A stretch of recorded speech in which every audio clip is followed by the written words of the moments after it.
પ્રધાનમંત્રી નરેન્દ્ર મોદીએ શ્યામા પ્રસાદ મુખર્જીની 125મી જયંતિ નિમિત્તે વિડિયો સંદેશ જારી કર્યો છે, જેમાં તેમણે કહ્યું હતું કે ડોક્ટર શ્યામા પ્રસાદ મુખર્જી એક મહાન દેશભક્ત અને સ્વપ્નદ્રષ્ટા નેતા હતા, જે ભારતની અખંડિતતા માટે સમર્પિત હતા.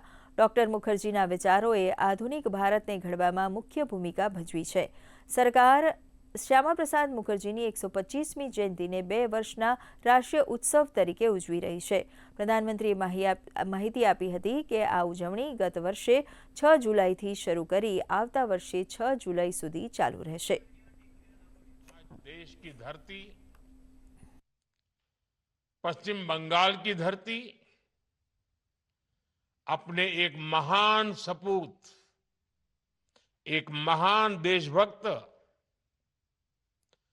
भारत की अखंडता के लिए समर्पित एक युगदृष्टा को श्रद्धापूर्वक स्मरण कर रही है.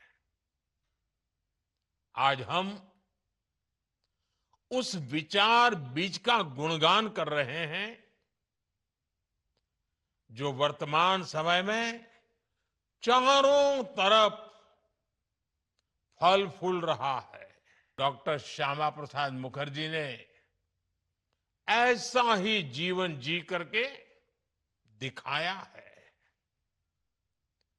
मैं डॉक्टर मुखर्जी की 125वीं जन्म जयंती के अवसर पर उन्हें नमन करता हूं, अपनी श्रद्धांजलि अर्पित करता हूं.